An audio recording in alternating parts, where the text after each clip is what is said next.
नमस्कार। आज हम बात करेंगे विभिन्न माध्यमों के लिए लेखन।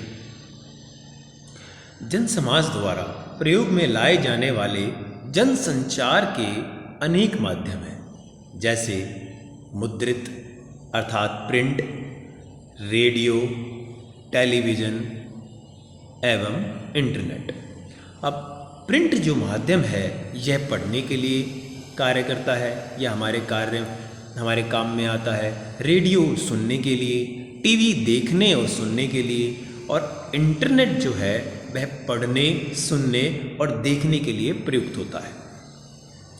अब ये सभी के सभी माध्यम जो है, इनकी आवश्यकताएं हैं वो आज के समय में आप भली भांति जानते हैं। तो जनसंचार के आधुनिक माध्यम में मुद्रित अर्थात प्रिंट माध्यम सबसे पुराना है। और क्यों पुराना है? क्योंकि सर्वप्रथम इसी का आविष्कार हुआ था, जिसके अंतर्गत हमें क्या दिखाई देता है? समाचार आता है और पत्र आते हैं, पत्रिकाएं आती हैं, और मुद्रण का जो प्राचीन जो हमें आधार मिलता है वो सर्वप्रथम प्रारंभ होता है चीन से। तत्पश्चात जर्मनी के गुटेनबर्ग ने छापाखाने की खोज की। भारत में सन 1556 में, और कहाँ पे? गोवा में पहला छापाखाना खुला, जिसका प्रयोग मिशनरियों ने धर्म प्रचार की पुस्तकें छापने के लिए किया था। अर्थात जो पहली छापाखाने में पुस्तकें जो छपी थी वो मिशनरियों की थी, यानी अपने धर्म को प्रचार करने के लिए उन्होंने पुस्तकें छापी थी या छापाखाना खोला था। आज मुद्रण जो है वो किसके माध्यम से होता है? कंप्यूटर के माध्यम से होता है।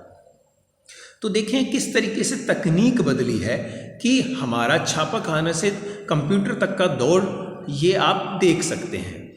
मुद्रित माध्यम की कुछ खूबियां हैं तो कुछ कमियां हैं, यानी खूबियां नहीं, उसकी कुछ विशेषताएं हैं। हम देख पाते हैं कि सभी को अपनी कमियां और खूबियां पता होती हैं।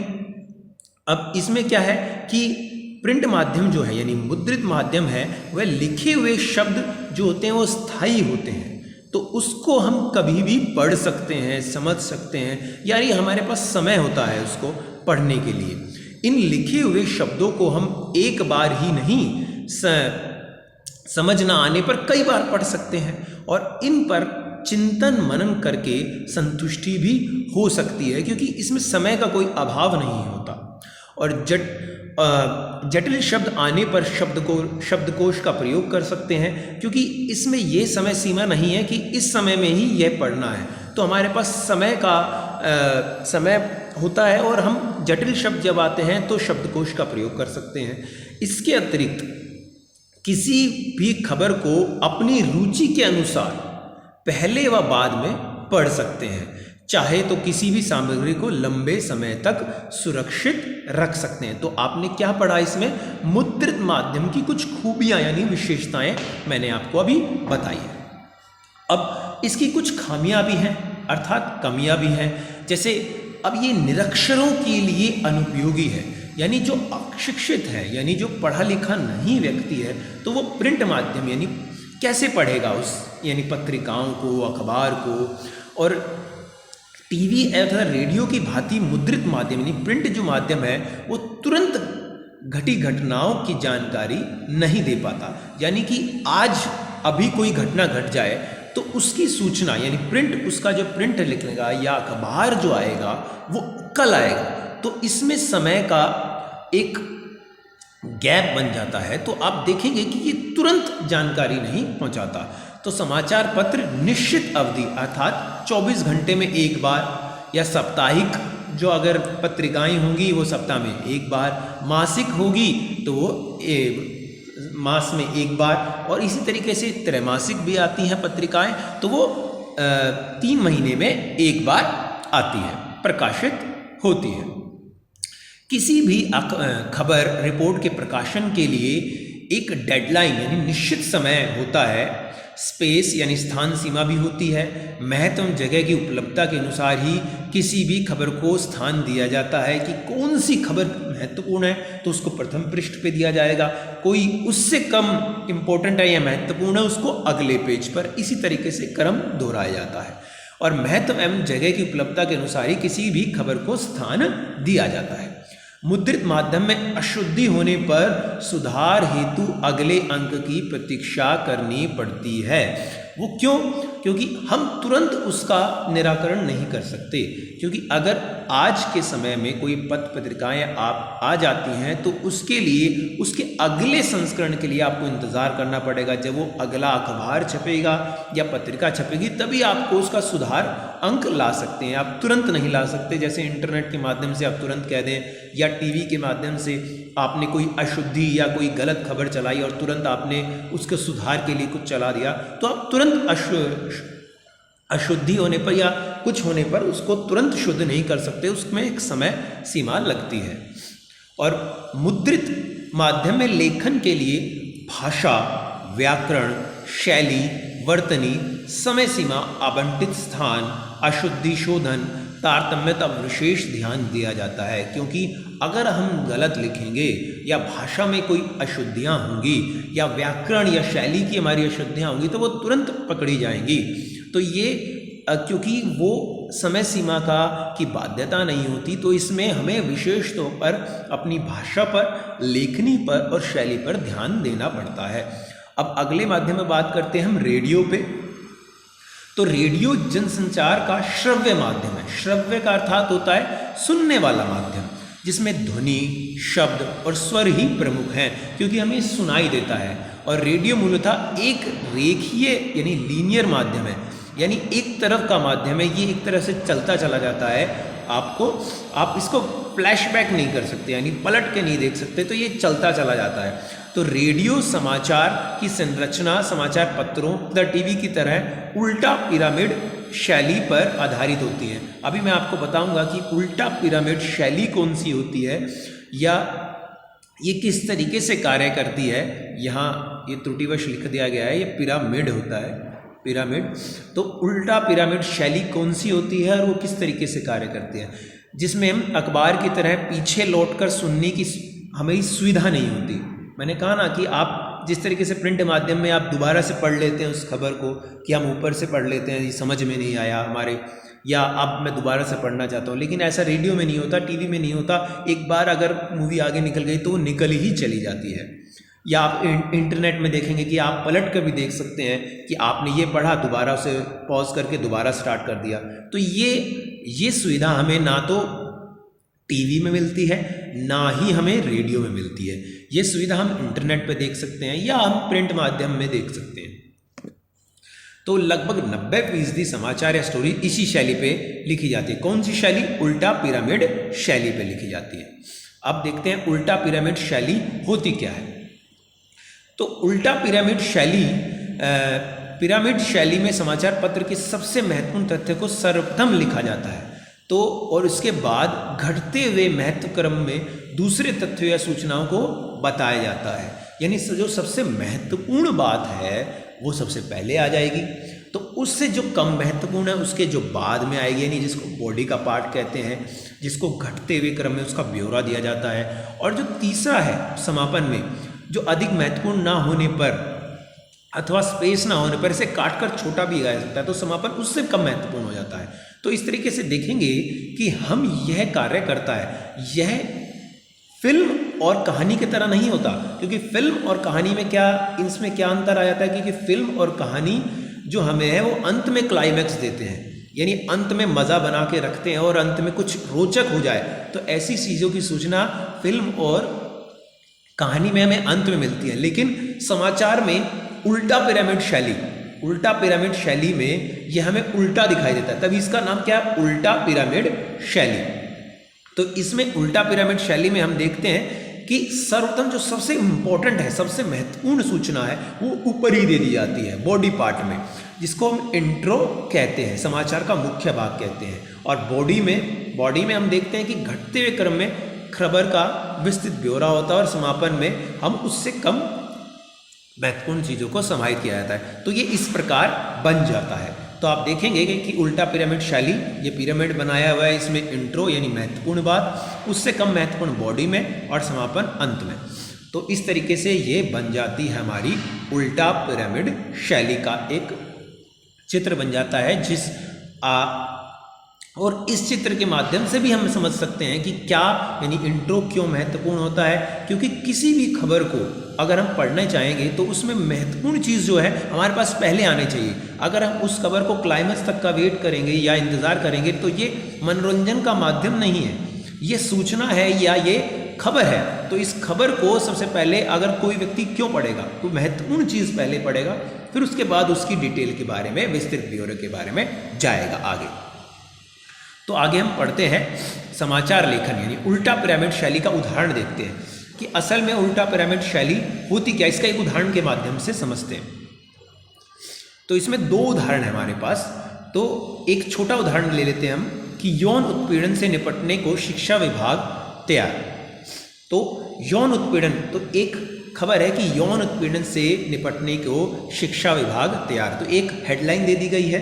अब इस हेडलाइन में सबसे महत्वपूर्ण चीज़ है यानी क्या, इंट्रो सबसे पहले आएगा। अब इंट्रो में क्या की जाएगी कि दिल्ली के शिक्षा विभाग ने कार्य क्षेत्र में यौन उत्पीड़न की घटनाओं पर हाईटेक तकनीक अपनाया है या अपनाई है। विभाग ने सरकारी स्कूलों और सरकारी सहायता प्राप्त स्कूलों में काम करने वाली महिला कर्मचारियों द्वारा यौन उत्पीड़न की शिकायत के लिए ऑनलाइन मॉड्यूल तैयार किया है।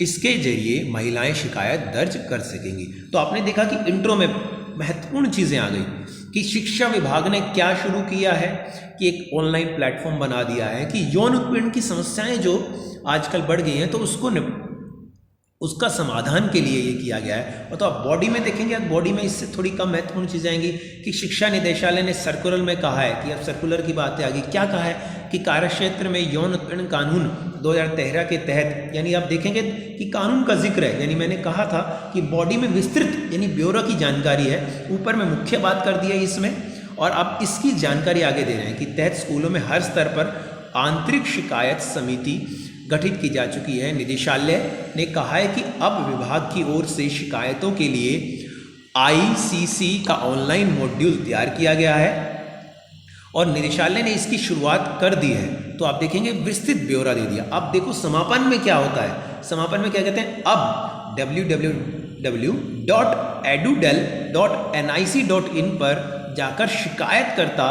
Complaint against sexual harassment at work place के पोर्टल पर जाकर शिकायत कर सकेंगे। तो आपने अंत में देखा कि बिल्कुल ही समाप्त करने के लिए इसमें कम महत्वपूर्ण चीज़ है कि किस तरीके से कर सकेंगे। तो आप देखेंगे कि उल्टा पिरामिड शैली का ये उदाहरण बन जाता है। फिर सबसे पहले इंट्रो आता है इसमें यहाँ पर, और फिर उसके बाद फिर बॉडी आती है, फिर समापन आता है। तो आप समझ गए होंगे कि उल्टा पिरामिड शैली यानी समाचार में या रेडियो में किस तरीके से इसका उपयोग किया जाता है। तो आप आगे पढ़ते हैं कि समाचार लेखन की कुछ बुनियादी बातें हैं, यानी उनको लिखने का कुछ बुनियादी आधार होता है कि कैसे लिखे जाते हैं। तो इसमें समाचार लेखन की कुछ बुनियादी बातें क्या हैं। एक तो साफ सुथरी टाइप्ड कॉपी होनी चाहिए कि उसमें ऐसा नहीं हो कि त्रुटियाँ हो, कि साफ सुथरी टाइप्ड यानी टाइप की हुई कॉपी हो। ट्रिपल स्पेस में टाइप करते हुए दोनों ओर हाशिए छोड़ें। ऐसा नहीं हो कि बीच में स्पेस ना हो। ट्रिपल स्पेस क्या हो, दो लाइनों के बीच में 2 लाइनों का स्पेस होना चाहिए। तो ये एक समाचार की लिखने की एक शैली है जिसे कहते हैं ट्रिपल स्पेस में टाइप करते हुए दोनों ओर हाशिए भी छोड़ने हैं हमें, जैसे हमने देखा है। तो हम ये देखते हैं कि आप ये देखते हो कि बीच में यहाँ पे बीच में लाइन में स्पेस छोड़ा है या हाशिए छोड़ा है। तो ये लिखने का एक तरीका है कि इस तरीके से आप अखबार में देखेंगे कि किस तरीके से खबर लिखी जाती है। तो अब हम इसको आगे बढ़ते हैं कि किस तरीके से इसमें, तो आगे देखते हैं कि एक पंक्ति में 12 से 13 शब्दों से अधिक ना हो। क्यों? अगर ज़्यादा शब्दों को समाहित कर देंगे तो पढ़ने में कठिनाई होगी। तो एक पंक्ति में 12 से 13 शब्द होने चाहिए और पंक्ति के अंत में विभाजित शब्द का प्रयोग ना करें, कि अर्थात कोई ऐसा शब्द ना प्रयोग करें कि इसका आधा शब्द यहाँ और आधा शब्द नीचे है, तो उसको समझने में कठिनाई होती है। तो विभाजित शब्द का प्रयोग ना करें। समाचार कॉपी में जटिल शब्द यानी मुश्किल जो कठिन शब्द हैं उनका प्रयोग करने से बचना चाहिए। और क्यों बचना चाहिए? क्योंकि इससे उन्हें पढ़ने वालों को कठिनाई होती है। और लंबे अंकों को तथा दिनांक को शब्दों में लिखें और निम्नलिखित क्रमांक अधोहस्ताक्षरित किंतु, लेकिन, उपयुक्त, पूर्वोक्त जैसे शब्दों का प्रयोग नहीं करना चाहिए। वर्तनी पर विशेष ध्यान देना चाहिए, क्योंकि वर्तनी की अशुद्धियाँ आप प्रिंट माध्यम में यानी आप लिखित माध्यम में करेंगे तो वो पकड़ी जाती हैं, और समाधान के लिए यानी उसके समाधान के लिए हमें इंतज़ार करना पड़ता है दूसरे अंक का, यानी सुधार के लिए। समाचार लेखन की भाषा को प्रभावी बनाने के लिए आम बोल चाल की भाषा का ही प्रयोग करें, मतलब इस तरीके से प्रयोग करें कि ना तो वो जटिल हो जाए और ना ही बिल्कुल एक तरीके से वो गली छाप की भाषा हो जाए। तो हम उसको एक ऐसा माध्यम जो बोलचाल में यानी लोगों को समझ में आए। अब पढ़ते हैं टेलीविज़न। टेलीविज़न जनसंचार का श्रव्य माध्यम है, और टेलीविज़न भी रेडियो की भांति एक रेखीय माध्यम है। मैंने क्या कहा, रेखीय माध्यम यानी एक तरीके से चलने वाला माध्यम है, कि किस तरीके से हम देखते हैं कि उसको वापस बैक नहीं कर सकते, तो एक बार चला गया तो वो चला गया। तो इस तरीके से हम देखते हैं कि यह भी एक रेखीय माध्यम है। टीवी में शब्दों व ध्वनियों की अपेक्षा दृश्यों पर अधिक महत्व है, और टीवी में शब्द दृश्यों के अनुरूप उनके सहयोगी के रूप में चलते हैं, कि जैसे वो दृश्य चलेंगे तो इसी तरीके से शब्द चलेंगे, तो दृश्य जो है, ये शब्द जो है उनके सहयोगी बन जाते हैं। टेलीविज़न में कम से कम में अधिक से अधिक खबर बताने की शैली का प्रयोग किया जाता है, कि किस तरीके से कम शब्दों का प्रयोग हो और हम अधिक से अधिक चीज़ों को ब्यौरा दे सकें। अतः टीवी में समाचार लेखन की प्रमुख शर्त दृश्य के साथ लेखन भी है। अब हम देखते हैं कि टीवी की खबरों के प्रमुख चरण प्रिंट अथवा रेडियो की भांति चैनल समाचार देने का मूल आधार सूचना देना है। अब क्यों सूचना देना है? क्योंकि सबका इनका मेन जो मकसद है वो सूचना देना है। टीवी में ये सूचनाएं इन चरणों में होकर गुजरती हैं। कौन कौन से चरण होते हैं इसमें? एक होता है फ्लैश। तो आप देखते हैं ये फ्लैश क्या होता है। अब आपको बताता हूँ, फ्लैश यानी ब्रेकिंग न्यूज़। जब आप कोई भी ब्रेकिंग न्यूज़ देखते हैं यानी समाचार देखते हैं, तो आप देखेंगे कि तुरंत कोई घटना घटी तो उसकी एक नीचे आप देखेंगे फ्लैश चलता है, यानी जिसको कहते हैं ब्रेकिंग न्यूज़, कि कैसे किसी को गोली कोई लग गई या कोई बड़ी घटना गई, तो नीचे हमेशा समाचार में आप देखेंगे कि ब्रेकिंग न्यूज़ चलाते हैं सारे समाचार। इसे क्या कहते हैं? फ्लैश या ब्रेकिंग न्यूज़। फिर इस फ्लैश या ब्रेकिंग न्यूज़ के बाद क्या होता है? ये ड्राई एंकर। अब ड्राई एंकर क्या होता है? इसमें एंकर खबर के बारे में दर्शकों को सीधे सीधे बताता है कि कहाँ, क्या और कब कैसे यह हुआ है। जब तक खबर के दृश्य नहीं आ जाते तब तक वह इसकी जानकारी देता है। फिर फ़ोन इन करता है। अब फ़ोन इन क्या है कि इसके बाद खबर का विस्तार होता है और एंकर रिपोर्टर से फ़ोन पर बातें करता है। उसकी सूचना, जो भी तथ्यों की सूचना वो दर्शकों तक उपलब्ध कराई जाती है। फिर एंकर विजुअल। अब एंकर विजुअल क्या होता है? जब घटना के दृश्य या विजुअल मिल जाते हैं तब उन दृश्यों के आधार पर क्या होता है? उन दृश्यों के आधार पर खबर लिखी जाती है जो एंकर पढ़ता है, और इस खबर की शुरुआत भी प्रारंभिक सूचना से होती है और बाद में कुछ वाक्यों पर प्राप्त दृश्य दिखाए जाते हैं। अब एंकर बाइट, अब इसका बहुत महत्वपूर्ण स्थान है। एंकर बाइट यानी कथन। अब टेलीविजन पत्रकारिता में बाइट का काफ़ी महत्व है, और टेलीविजन में किसी भी खबर को पुष्ट करने के लिए इससे संबंधित बाइट दिखाई जाती है, यानी किसी घटना की सूचना देने और उसके दृश्य दिखाने के साथ ही उस घटना के बारे में प्रत्यक्षदर्शियों की या संबंधित व्यक्तियों का कथन क्या है उसको दिखाया या सुनाया जाता है उसकी प्रामाणिकता के लिए। अब लाइव क्या है कि कई बार एंकर क्या करते हैं, वहाँ पर अपने संवाददाता को भेजते हैं और वहाँ से लाइव करते हैं, यानी दर्शकों तक सीधे सूचना यानी तुरंत सूचना को पहुँचाया जाता है, तो लाइव किया जाता है। इस तरीके से हम देखते हैं कि ये बहुत आजकल महत्वपूर्ण हो रहा है कि किस तरीके से समाचार लाइव चलते हैं, क्योंकि सबसे तेज़ दिखाना होता है, तो इन्हें ये सीधा दर्शकों से संवाद करते हैं और उनको ये सूचना उपलब्ध करते हैं। लास्ट में आता है एंकर पैकेज। अब एंकर पैकेज क्या है? किसी भी खबर को संपूर्णता के साथ पेश करने का एक जरिया है। इसमें संबंधित घटना के दृश्य और उससे जुड़े लोगों की बाइट, ग्राफिक के जरिए जरूरी सूचना आदि दी जाती है। तो इस प्रकार से हम देखते हैं कि टीवी की खबरों के प्रमुख चरण हमने देखे कि किस तरीके से फ्लैशबैक या फ्लैश यानी breaking news, dry anchor, phone in, anchor visual, anchor bite, live और एंकर पैकेज है। अब इसकी विशेषता है कि देखने व सुनने की सुविधा, जीवंता, तुरंत घटी घटनाओं की जानकारी, प्रभावशाली समाचारों का लगातार प्रसारण। इसकी कमियां क्या हैं? भाषा शैली के स्तर पर अत्यंत सावधानी बरतनी होती है। बाइट का ध्यान रखना आवश्यक है।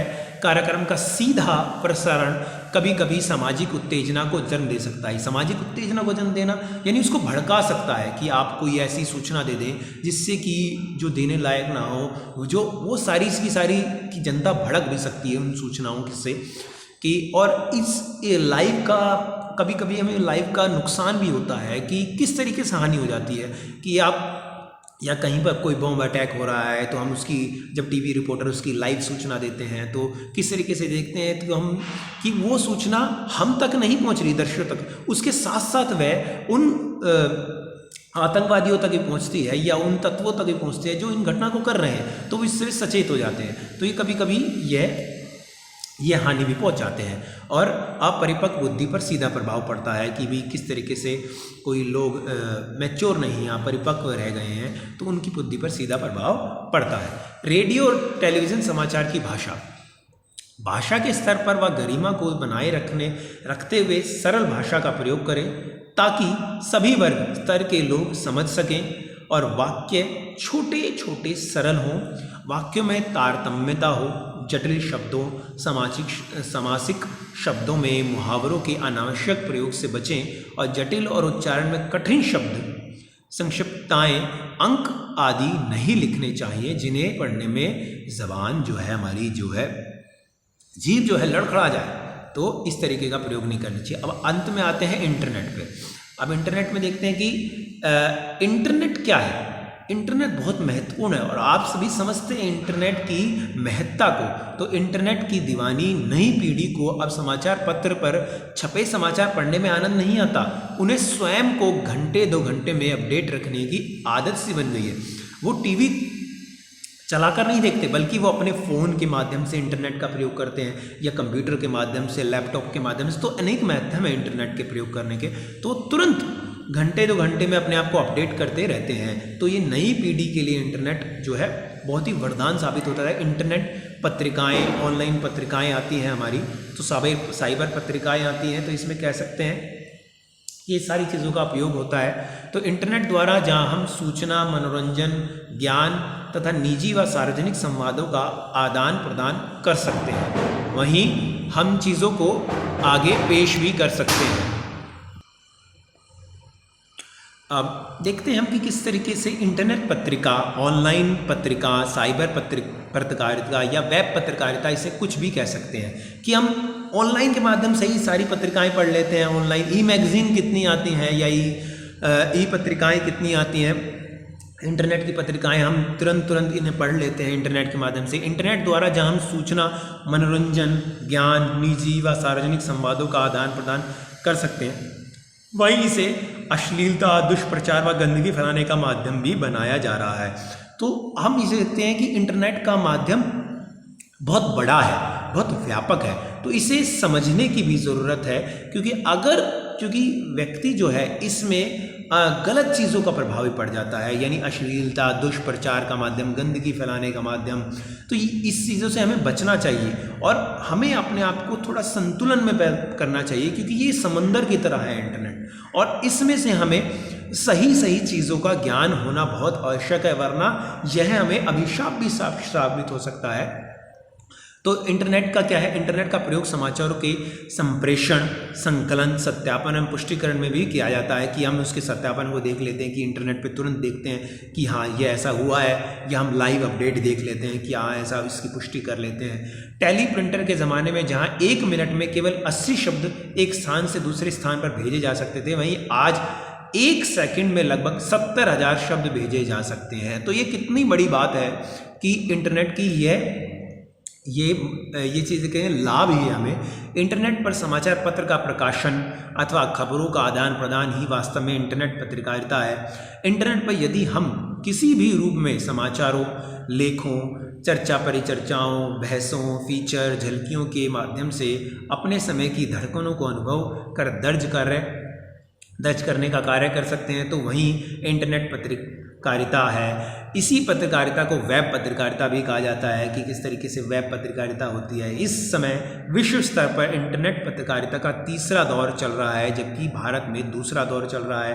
भारत के लिए प्रथम दौर 1993 से प्रारंभ माना जाता है और दूसरा दौर 2003 से प्रारंभ हुआ है। भारत में सच्चे अर्थों में यदि कोई वेब पत्रकारिता कर रहा है तो वह rediff.com है, इंडिया इन्फोलाइन है, सीफी जैसी कुछ साइटें हैं। रेडिफ को भारत की पहली साइट कहा जा सकता है। वेबसाइट पर विशुद्ध पत्रकारिता करने का श्रेय तहलका.com को कहा जाता है। तो आप देखेंगे किस तरीके से ये बताते हैं कि हिंदी में नेट पत्रकारिता वेब दुनिया के साथ प्रारंभ हुई। इंदौर की नई दुनिया समूह से प्रारंभ हुआ। यह पोर्टल हिंदी का संपूर्ण पोर्टल है। जागरण, अमर उजाला, नई दुनिया, हिंदुस्तान, भास्कर, राजस्थान पत्रिका, नवभारत टाइम्स, प्रभात खबर एवं राष्ट्रीय सहारा के वेब संस्करण प्रारंभ हुए। प्रभा साक्षी नाम से प्रारंभ हुआ अखबार प्रिंट रूप में ना होकर केवल इंटरनेट पर उपलब्ध है। आज की पत्रकारिता के अनुसार सर्वश्रेष्ठ साइट बीबीसी है। हिंदी वेब जगत के में आज अनेक साहित्यिक पत्रिकाएं चल रही हैं। कुल मिलाकर हिंदी की वेब पत्रकारिता अभी अपने शैशव काल में ही है। सबसे बड़ी समस्या हिंदी के फ़ॉन्ट की है और अभी भी हमारे पास हिंदी का कोई कीबोर्ड नहीं है और जब तक हिंदी के कीबोर्ड का मानकीकरण नहीं हो जाता तब तक इस समस्या को दूर नहीं किया जा सकता है। तो आज तक इस तरीके से हम देखते हैं कि हमने क्या पढ़ा आज, इंटरनेट के अनेक माध्यम पढ़े या जनसंचार के अनेक माध्यम पढ़े, जिसमें हमने प्रिंट मीडिया पढ़ा और उसके बाद रेडियो, टेलीविज़न और अंत में इंटरनेट पढ़ा और इनके कार्य करने की शैली, इनकी कुछ कमियां और विशेषताओं को आज हमने पढ़ा। आशा करता हूं कि आपको ये सारी चीज़ें समझ में आई होंगी। धन्यवाद।